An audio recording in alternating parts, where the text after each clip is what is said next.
Hey, Hawkeye fans, Chad Leistikow, Tyler Tachman, both of the Des Moines Register after a happy Halloween, Tyler, for both of us with some great candy. And the Hawkeyes deliver a 42-10 victory against the Wisconsin Badgers in a performance that Kirk Ferentz said he didn't see coming. These are those types of games, Tyler, that everything kind of goes right. It almost felt like the second half of this game was a lot like the Minnesota game where they just like clicked and boom, they just put this game away. And man, the crowd was great. The offense was great. The defense was great. I mean, special teams didn't really do much, but really it has to be a really satisfying win for Hawkeye fans out there listening to this. Maybe a little frustrating. I know some people are upset that Sullivan wasn't in there sooner, but and for the Hawkeye players, they just put together one of their best performances of the year, if not their best. Yeah, it felt sort of like the Washington game. After that Wisconsin goes up 3-0, but then Iowa leads after it takes the 7-3 lead, leads for the rest of the way. And it felt to me, it just felt like that Washington game where Iowa was just in control for almost the entirety of the game. And really it finally kind of validated a little bit of what Iowa has done now for 2 consecutive games, because this is the first time the Hawkeyes have won consecutive power conference games all season. So, I kind of came into this game wondering well, both teams, they're at a sort of equal level in terms of where they are in the hierarchy of the Big Ten and the programs that they are. 2 physical teams. They came in with identical overall in records in the Big Ten. So this had the makings of a game that could really test Iowa. And we've seen so many times where Iowa's just teetered back and forth. They beat Minnesota and get, really bad performance against Ohio State. Then they beat Washington and drop a dud against Michigan State. They beat Northwestern, but you're kind of wondering, okay, is this something that they can finally actually sustain? And they did for the first time this season, putting those 2 really good performances against high-level teams together or power conference programs at least. But so that was the big kind of takeaway for me, is just that maybe Iowa's finally kind of steadying the ship a little bit. They've been able to get a level of consistency that they haven't up to this point in the season. Yeah, and honestly, I mean, as good as the defense was, I think you have to start with the offense, especially when you have a brand new quarterback and the team rushes for 329 yards, only has to throw 10 passes, only ran 64 plays on offense and gained 400 and what was it? 422 yards of total offense and only 64 plays. I mean, that's 6.6 per play. That is a crazy, not crazy, but just a very high number. And it reflects kind of what this running game has done all year. They had 54 rushing attempts tonight, Tyler. Only 3 went for negative yardage. 1 was the fumbled snap at the goal line. So that really wasn't like a botched run. I mean, it was a botched run, but you know what I mean? It wasn't like a line of scrimmage loss. Another was the intentional grounding, which counted for a -14 rush against Sullivan, which he just should have got to the line of scrimmage. It was a little bit of a mistake. And then there was one other play for Caleb Johnson that lost 1 yard. Other than that, it was just positive run after positive run after positive run. What was jarring to me was Caleb Johnson, 24 carries, 135 yards, 3 touchdowns, but he didn't have one single long run. It was just like 8, 9, 12, 5. You know what I mean? It was just like constant, like just chipping away at this Wisconsin defense. And it's stuff that I know you haven't experienced because you're a very young and spry young man, but Wisconsin used to just not run all over Iowa, but really just kind of control the line of scrimmage with an offensive line against Iowa. And this was really shoes on the other foot territory for the Hawks.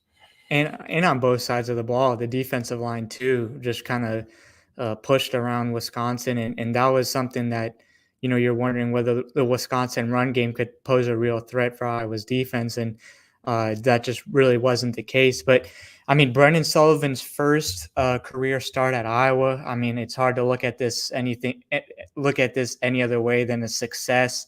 Things just ran smoothly, and then you see just the dynamic that Brendan Sullivan brings to the offense, just that ability to extend plays, to be able to run. He had that one run where he almost kind of like he stumbled, but he still like made a Wisconsin defender fall.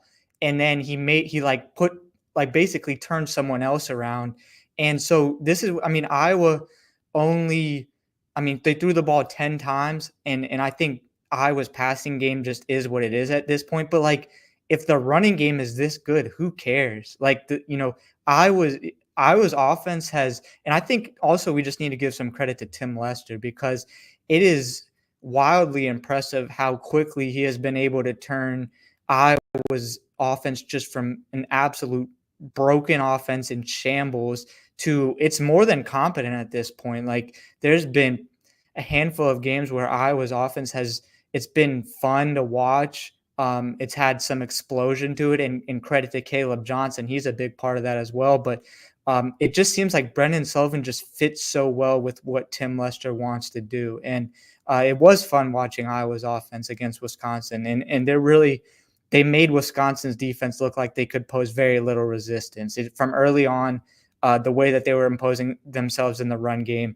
it just looked like they could do almost anything they wanted. So it's been the Tim Lester era has been off to a really good start. And now you're kind of seeing, well, how does that marriage work with Brendan Sullivan? If the Wisconsin game was an indication, there's definitely some encouraging signs and hope for the future. Yeah, when I went into the post game, I got a text from one of my cousins who's a huge Hawk fan, and she said, "This is fun. I haven't said that about watching Hawkeye football in a long time." And like, I really felt that too, because it was fun. I mean, it was fun to see a quarterback running around out there. Brendan Sullivan, 9 carries, 72 yards outside of the 14-yard sack. So he ends up with 9 for 58 and a touchdown. Should have had 2 touchdowns, but was ruled short of the goal line. I guess Caleb Johnson ended up getting that one, right? So, add to the Caleb Heisman watch. I'm going to be writing a little bit more about the running back, a little bit more. We don't have to get too deep into it, but I think what tonight showed to also, Tyler, was, beyond Caleb Johnson, like Kamari Moulton was good. 9 carries, 74 yards. Jazzy and Patterson, 10 carries, 56 yards. It was nice to see those guys sort of, get their moments as well. Kamari had the longest run of the game for Iowa, which was a 30-yard spurt. And you just to follow up on your point on Sullivan, like, yeah, he did what he needed to do. Like, this is exactly what Iowa fans out there just wanted, like a competent player who can move the chains. You don't have to throw a ton of yards, like, especially if you can move your legs. And this is the question that keeps coming up. We might as well talk about it. Is what would have happened had they gone to Brendan sooner? Because that's the one thing that is frustrating to Iowa fans. Like, why couldn't they have done this sooner? What do you think? I mean, the Iowa State game would have definitely been, I think, swings in Iowa's favor. The Ohio State game, it would have taken. I mean, yeah, it did. I mean, if you looked at it, that they were only down 7-0 at halftime, but I think it would have been closer. I don't think Iowa would have won. And then the Michigan State game, I'm not sure. I don't know. The thing is just like, if Iowa took this long to make a change, like, it was never even in question for the Iowa State game. So it's not like, I don't know. It's so easy to look back on it now and like, what if? But I think what can be changed is that we talked about after the Michigan State game. We're like, what is the season? Like, what's the purpose kind of left of this season? Because Big Ten championship off the table, college football playoff off the table. But I think this is just inspiring some hope for the future, right? Not just for the remainder of 2024, but in 2025, because Brendan Sullivan's going to be the guy. And now we know that he can do it in an Iowa uniform. He can run the offense.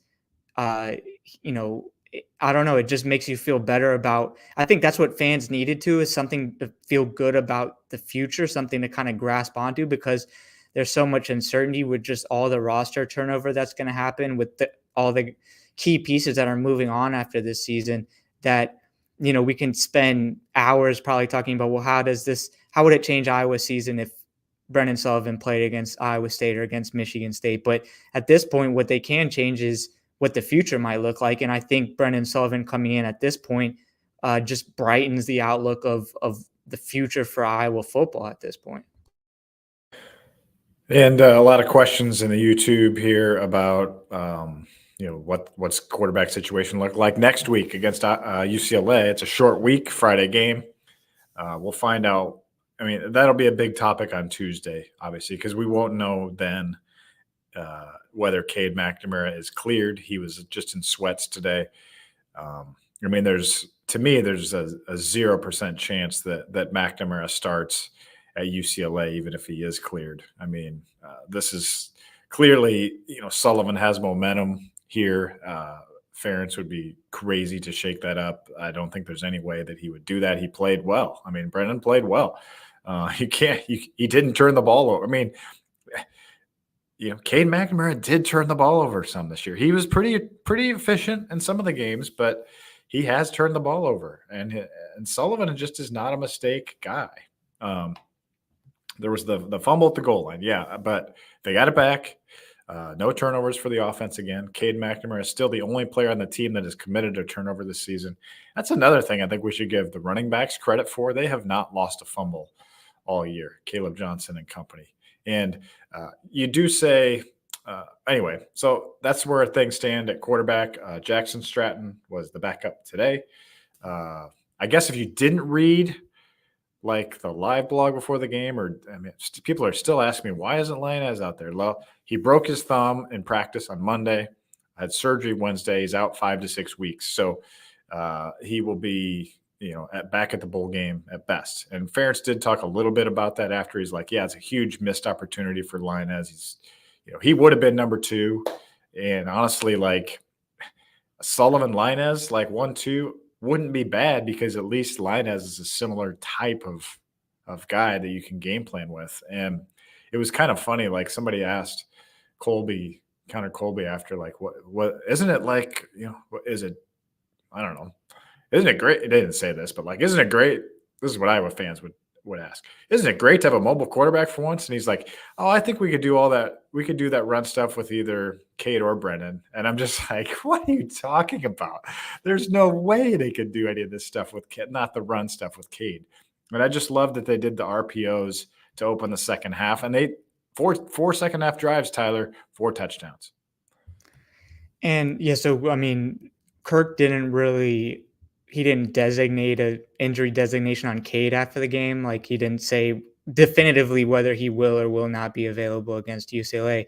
But as poorly as the QB situation has been managed last season and then at times this season, it would be an absolute disaster if they would go back to Cade McNamara at this point. Like, I just, if Brendan Sullivan goes and wins at UCLA, I think you just have to keep going with it. I mean, this is not only the future, but in the time he's been out there, he's outplayed Cade McNamara. And I just think it would be just another botched quarterback decision if Iowa would go back to Cade McNamara without, not in the scenario that Brendan Sullivan would get hurt or anything like that. But if both of them are available, you just have to go with Brendan Sullivan, because all the evidence we've seen at this point points to Brendan Sullivan giving Iowa the best chance to win. That's what Kirk Ferentz talks about all the time. We're going to put in the guy that gives us the best chance to win. And Cade McNamara's sample size is obviously bigger than Brendan Sullivan. So Brendan Sullivan hasn't had as much time on the field, but it's just, he's been better, like point blank period. He's been the better quarterback for Iowa. As Dargan points out in the chat, most rushing yards by an Iowa quarterback since C.J. Beathard in the 2015 Cyhawk game. So, yeah, we're talking about 9+ years here. And Beathard had a kind of a memorable game. That was a 31-17 Iowa win. He had that 57-yard run out of the end zone in that game. And I think he had like a 44-yard run maybe in that game too. So, I remember that game, and it's been that long since I was at a quarterback run like that. And so, yeah, he looked fast out there. The best part of it is that he didn't get hurt.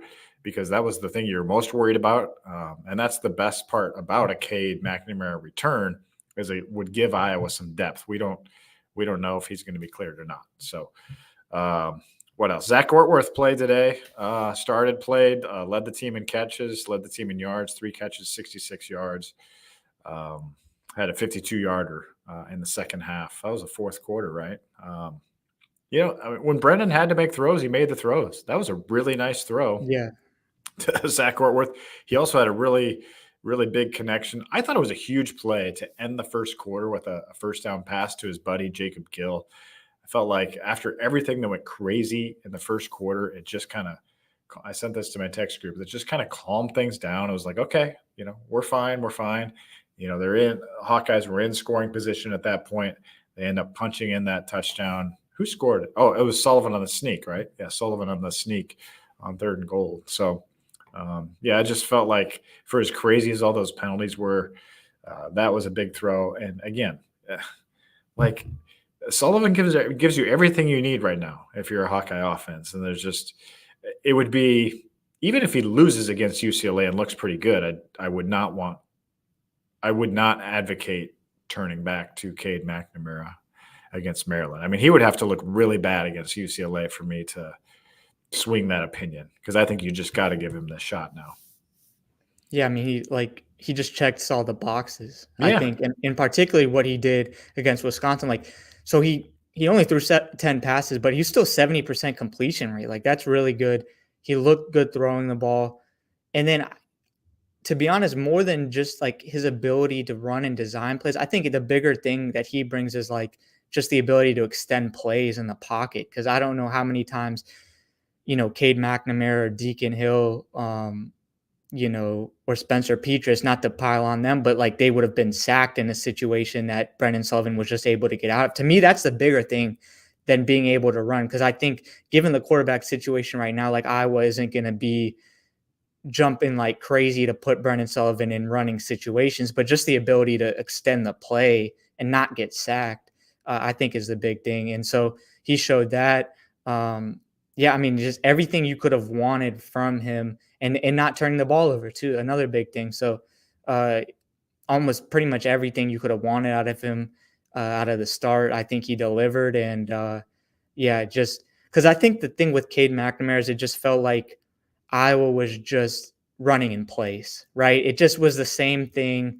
And like, you're wondering, like, where is this going? I think it was probably going a whole lot of nowhere. Like, even if Iowa wins, there wasn't a whole lot to grasp onto. And with Brendan Sullivan, I think it just opens the door to looking more in the future and being being more optimistic, because you can see this with Brendan Sullivan leading somewhere meaningful, whereas with Cade McNamara, it just felt like it was kind of headed towards a dead end.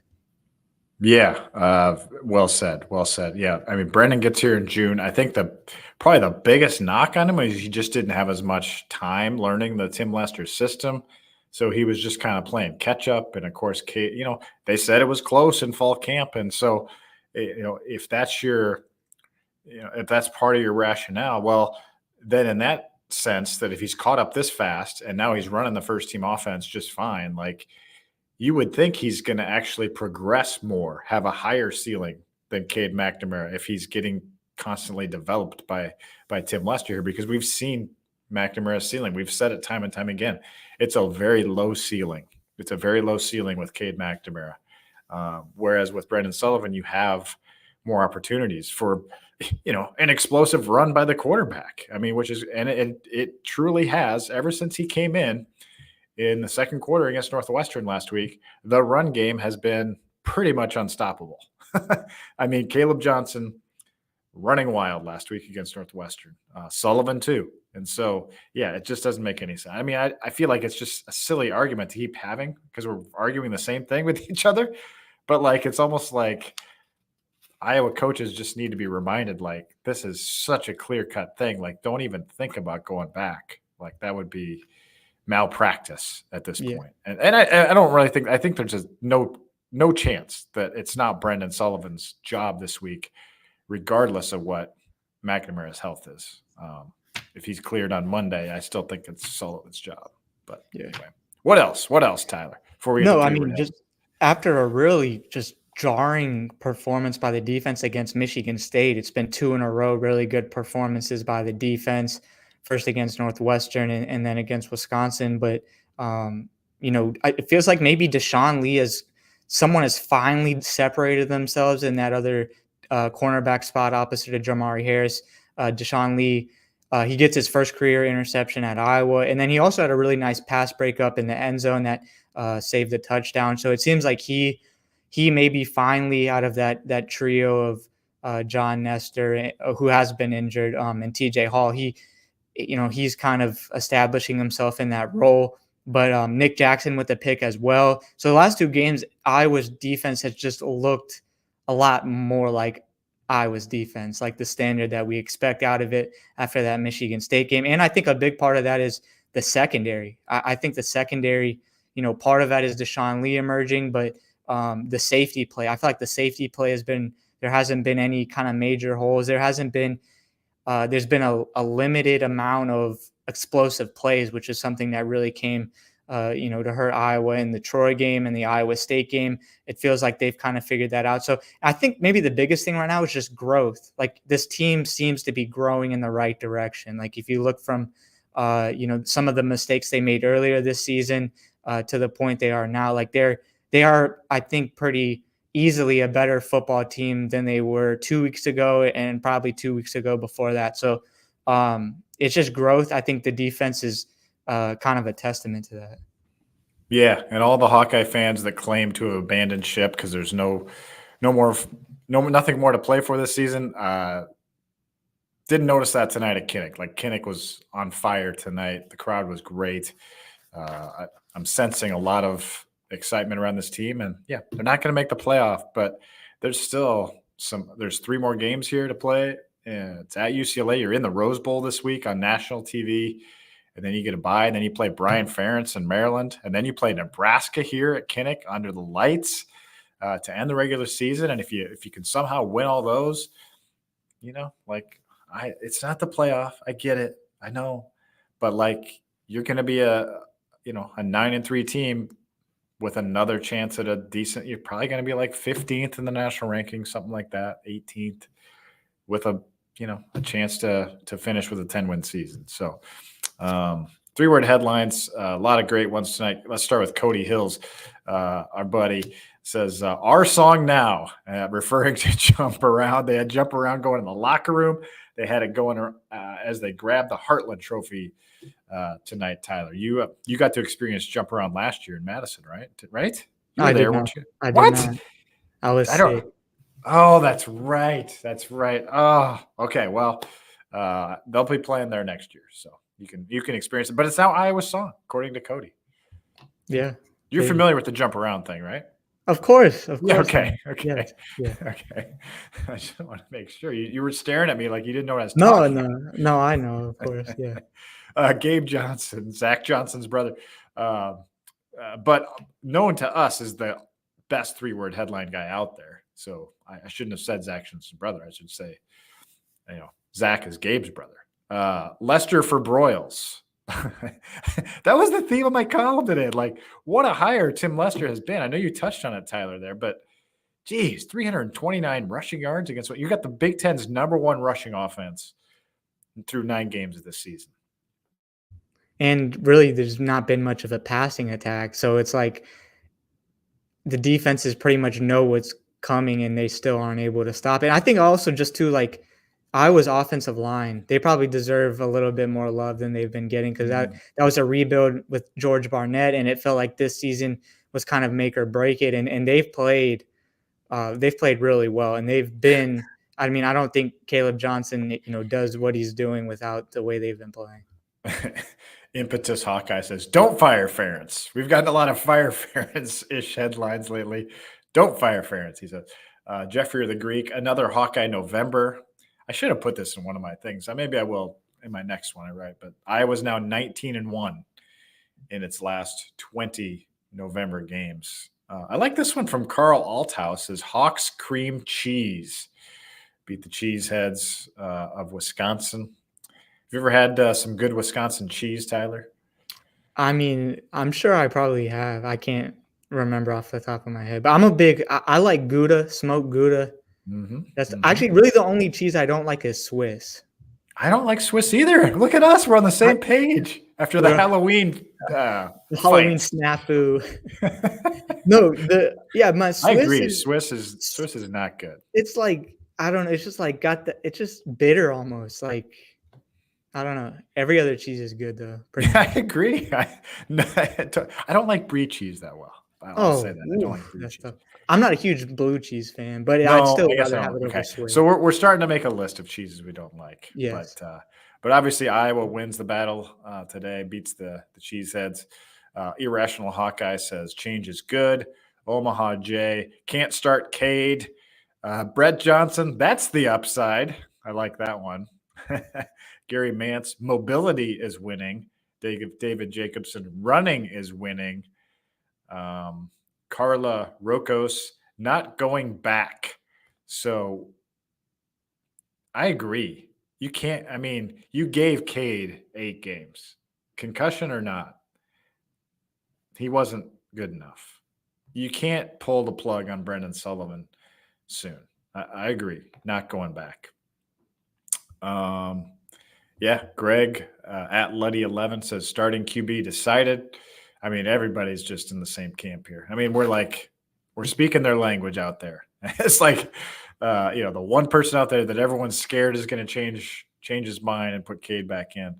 Um, I get it. I get it. Right. I think that's why we keep talking about it because we're like Yeah, it trying is. to talk ourselves into it. Like Kirk isn't going to do this, is he? He isn't, right? And like let's just keep proving the point why he shouldn't. But there's only one guy that can make that call. So I